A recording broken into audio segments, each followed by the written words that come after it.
We only need you because of the money. Mom said, then my brother said, laughing. He's an ATM machine. Haha, I laughed too and said, I stopped paying their mortgage next day. We just want you for the money. My mother said, laughing. My brother leaned back in his chair and grinned, yeah. He's an ATM machine. Haha, I laughed too. It wasn't real, but they didn't notice they never did well. I guess I'll finish paying the mortgage. And just like that, the conversation moved on. No, thank you, no hesitation, just an expectation that I would continue to pay their bills as I always had the next morning I made the payment. I hardly thought about it. It was routine like pumping gas or paying for groceries, except it wasn't even routine for me. I had been living with my parents since my divorce, which they said was the most pathetic thing that had ever happened to them. My wife had left me for my boss. I don't even know how long it had been going on before I found out. It didn't really matter. She moved in with him almost immediately, and I was left with nothing, no house, no savings, just a half-empty apartment that I couldn't even stand to be in anymore. So I came here back home, and that's when it really started. At first, I thought they were going to help me, give me a place to stay, try to get me back on my feet, but it didn't take long to realize that in their eyes, I wasn't a son. I was a walking wallet. It wasn't just a mortgage. It was everything: their car payments, their credit card debt, even my brother who still lived at home, even though he had a decent job, started borrowing money that he never paid back. And I let it happen because I didn't know how to say no. The worst thing was that they knew one night when they thought I was asleep. I heard them talking in the kitchen. My mother sighed. I just don't know how much longer he's going to keep this up. What would he do? My father scoffed.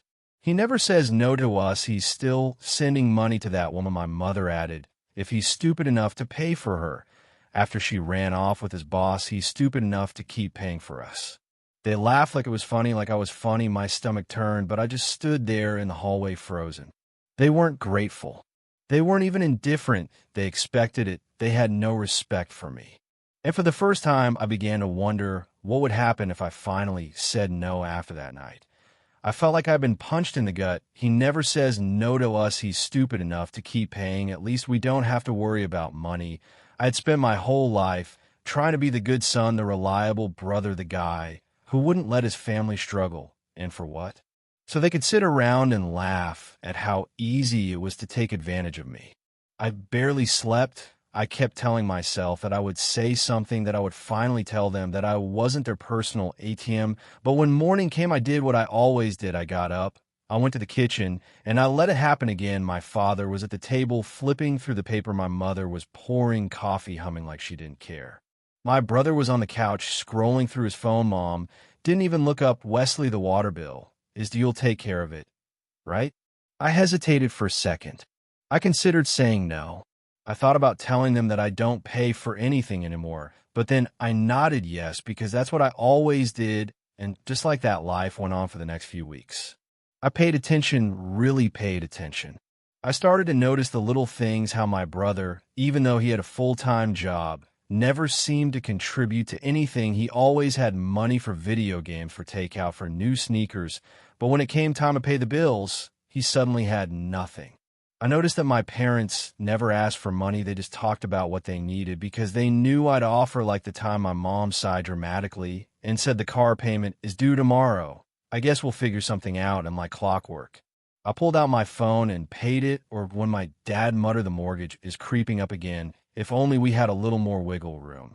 So I made another payment. They never had to ask because they knew I would take care of it. And then there were the conversations I wasn't supposed to hear one night. My brother was talking to one of his friends on the phone. Yeah, Wesley's still here, man. It's pathetic. He's literally financing everything, the house, the bills, even my parents' credit cards. He's like, hey, human piggy bank. He laughed. Yeah, well, at least we don't have to worry about anything. Another time, I found my mother talking to a neighbor on the porch. Oh, Wesley, he still lives here. We're helping him, of course, but you know how he's always too soft. I mean, the man is still sending money to his ex-wife after she ran off with his boss. He's lucky we're looking out for him. It almost made me sick. They weren't just using me. They were mocking me for it. And yet I didn't say anything. I told myself I would, but I didn't until Thanksgiving. That was the night I finally snapped. Thanksgiving was always a big deal in my family. My mom would go all out: turkey, stuffing, mashed potatoes, the works. My dad would drink too much, my brother would crack jokes, and my cousins would show up to eat without contributing anything. I knew how the night was going to go before it even started.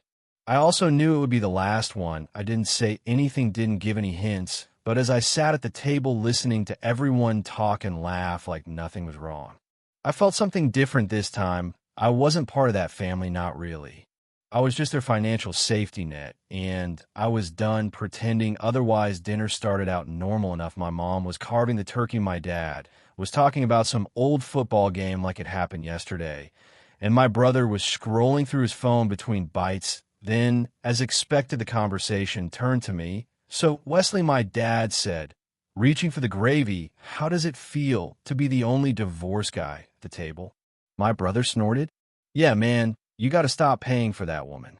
She left you for your boss. Bro, she's probably using your money to buy him gifts." He laughed like it was the funniest thing in the world. My mom chimed in, without even looking up, "Speaking of money, the mortgage is due next week. You've got that covered, right?" I put down my fork. Something inside me snapped for the first time in my life.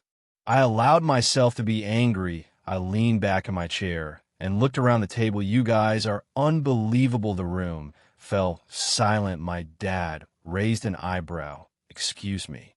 I laughed a real deep laugh that made my stomach hurt. "No. Seriously, you sit here stuffing your faces with food that I paid for in a house that I keep afloat, and the only thing you have to say to me is how pathetic I am. You know, what's funny? The fact that you actually think you're better than me." My brother laughed and shook his head. "Dude, relax, it's just a joke." I turned to him.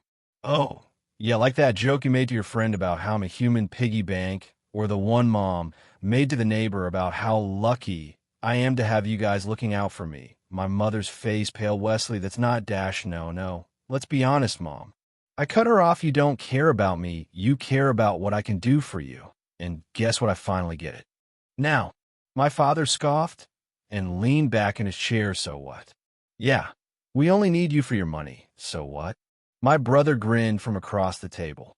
"We love you because you have a good ATM and no withdrawal fees." My parents laughed. My brother laughed, and I laughed too, louder than anyone. I laughed so hard my stomach hurt, so hard that my cousins, who had been watching in awkward silence, shifted in their seats, clearly uncomfortable. Then my cousin Aaron, the only one who had never asked me for money, finally spoke up. "You guys are screwed." But I stopped him with a hand. "No, Aaron, it's fine. This is hilarious." I wiped my eyes, still grinning. "You know what else is funny? The fact that I've decided I'm done paying for all of you." The laughter stopped. I leaned forward, my voice easy and casual. "Yeah, the mortgage, that's on you. Now the bills, have fun. My bank is officially closed." My brother chuckled nervously. "Yeah, okay, but dash, no, I'm serious." I pushed back my chair and stood up. "I'm done." My mother blinked. "Wesley, you can't just dash." "I can," and I just did for the first time. They looked nervous, and I loved it, but I wasn't done yet. Silence for the first time in my life. My family didn't know what to say. I let it sink in, watching their expressions change from shock to confusion to something else, panic. My father forced a laugh. "All right, Wesley, you made your little speech. You're done paying, fine. But let's face it, you're not going anywhere." My mother nodded quickly. "Exactly. You live here. Remember, where are you going?" My brother grinned. "Yeah. Man, you always say things, but we all know you'll make the mortgage payment next week like you always do." I just smiled and picked up my plate, then very calmly I walked over to the trash can and dumped my entire Thanksgiving dinner in it. My mom gasped, as if I had just committed a crime. "What are you doing?" I turned around. "Well, since I paid for this food, I figured I could do whatever I wanted with it." The room went silent. Then I walked past them to my room. "Where are you?" My dad started, but I ignored him. I grabbed a duffel bag from my closet and started packing: clothes, laptop, everything that mattered. I had nothing in this house worth keeping, no memories. I wanted no reason to stay as I zipped up the bag. My brother leaned against the door frame with his arms crossed. "Dude, you're not leaving." I slung the bag over my shoulder and locked eyes with him. "Watch me." Then I walked out. When I walked back into the living room, my parents were still sitting there stunned. I threw my house keys on the table. I canceled every automatic payment, mortgage, utilities, everything. "You are on your own now." My mother stood up. so fast her chair squeaked. Wesley, you can't just leave, my dad scoffed. Do you really think you'll survive without us? A laugh. That's the funniest thing you've ever said. Then I turned to the one person who had actually stood up for me, my cousin Aaron. Do you have a couch I can crash on for a week? Aaron grinned. Hell, yeah. I patted his shoulder. Cool. Let's go in just like that. I was out the front door. My mom screamed my name. My dad called me an ungrateful piece of trash. My brother, he just stood there frozen. They didn't think I'd actually do it, but I did, and for the first time in my life, I felt free. What I didn't know was that leaving would set off a chain of events that would completely destroy her life. The first few days away from them felt incredible. I crashed at Aaron's place, a small but clean apartment across town. No one asked me for money. No one made fun of me. For the first time in years, I could just sit in silence without feeling like I owed anyone anything. I started looking for a place to rent, trying to figure out my next move. But then just as I was starting to feel free, my phone rang. It was my mom. I let it go to voicemail. A few minutes later, another call, then another, then a text. Wesley, please, I need to talk to you. It's important. I stared at the screen. Every instinct told me to ignore it, but some part of me, the part they trained me to obey, wouldn't let me. I called her back the second she answered. She sounded like she was crying. Wesley, her voice was weak, almost feeble. Oh, honey, I didn't think you'd call back. Something felt wrong. My mother never cried. What do you want? I said, keeping my voice flat. She sniffled. It's your father. He's so stressed about everything right now, and I don't know how much longer my heart can take it. Wesley, I'm so scared. I blinked. Your heart, she sighed heavily, as if she could barely get the words out. Yes, distress, the worry. It's too much for me. I'm not as young as I used to be. I'm afraid my old heart won't last. I rubbed my temple. Mom, you're 53. Silence. Then she sniffled again. That's still old. I almost laughed. She was trying so hard to manipulate me, but it was just bad. You were literally bragging about how much energy you have last week. I said, you told that Linda you were feeling better than ever. More silence. Then in a completely different tone, calm, normal, she said, Wesley, honey, we need you. We made some mistakes. Okay, but we're still a family. Families help each other. There, it was the shift from victim to guilt tripper in less than 10 seconds. I should have hung up. I knew I should have, but something inside me, the old me, hesitated. Maybe they had learned their lesson. Maybe leaving really had changed things. So against my better judgment, I said, I'll think about it. And that was the biggest mistake I could have made. The second I said, I'll think about it, my mother pounced. Oh, Wesley, this means so much to me. I knew you wouldn't turn your back on your family. Her voice was suddenly stronger, less fragile. Can we meet for lunch? Just to talk. I hesitated. I should have said no. Every instinct told me it was a trap, but against my better judgment, I said yes. The next afternoon, I met her at a small diner. She was already there, sitting in a booth, her hands clasped, as if in prayer. The moment she saw me, her face lit up, as if I had just walked on water. Oh, my sweet boy, she gushed, reaching out to clasp my hands. I miss you so much. I slid into the stall. Mom, let's just cut to the chase. She sighed, looking down, as if about to say something painful. Wesley, I want to apologize for everything. I blinked. This was unexpected. We took advantage of you. She went on. We didn't appreciate you, and we were wrong when you left your father, and I realized how much you did for us. She sighed dramatically. It's been so hard without you, darling. We're drowning there. It was the hook. I crossed my arms. You mean you actually have to pay your own bills now? She gave a sad little nod. Yes. And Wesley, I'm so scared. She put a hand on her chest, as if she was feeling for a heartbeat. I haven't been able to sleep. My heart keeps racing. I think the stress is making me sick. I stared at her. Mom, you literally went on a spa weekend 2 days ago. Her eyes widened for a split second. Well, yeah, but that was just to try and relax from all the stress. I was desperate. Wesley, I should have walked out. I should have laughed in her face and walked away, but she kept talking. We've learned, sweetheart. We really have, and listen, I know we don't deserve it, but if you could just help us this one last time, I swear things will be different. She leaned forward and lowered her voice. Your father, he won't say it, but he's scared too. We could lose the house, Wesley. I felt my stomach twist. That house. I'd spent my whole childhood there. The thought of them losing it felt wrong, even after everything I sighed and rubbed my face fine, I muttered, I'll cover this month's mortgage. Her whole face lit up. Oh, honey, I knew you had a good heart that night. I logged into my bank account and made a one-time payment toward the mortgage. It was a mistake, a huge one, because the next morning I woke up to a text from my brother. Damn. Thanks for paying the mortgage, bro. Can you cover my car payment too? I'm a little short. I stared at my phone, my blood boiling. Then another text came through from Dad. Glad you came to your senses, son. Let's talk about next month's bills soon.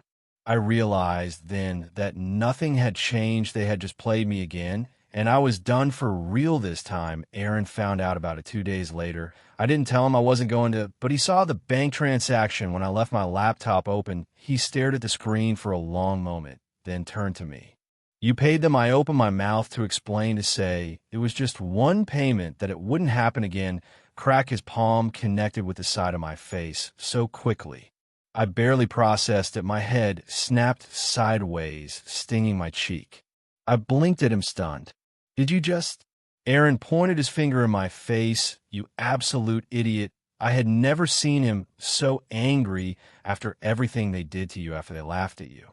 You just gave them exactly what they wanted. I swallowed, hard still in shock. Aaron ran a hand through his hair and paced the room. Wesley, listen to me.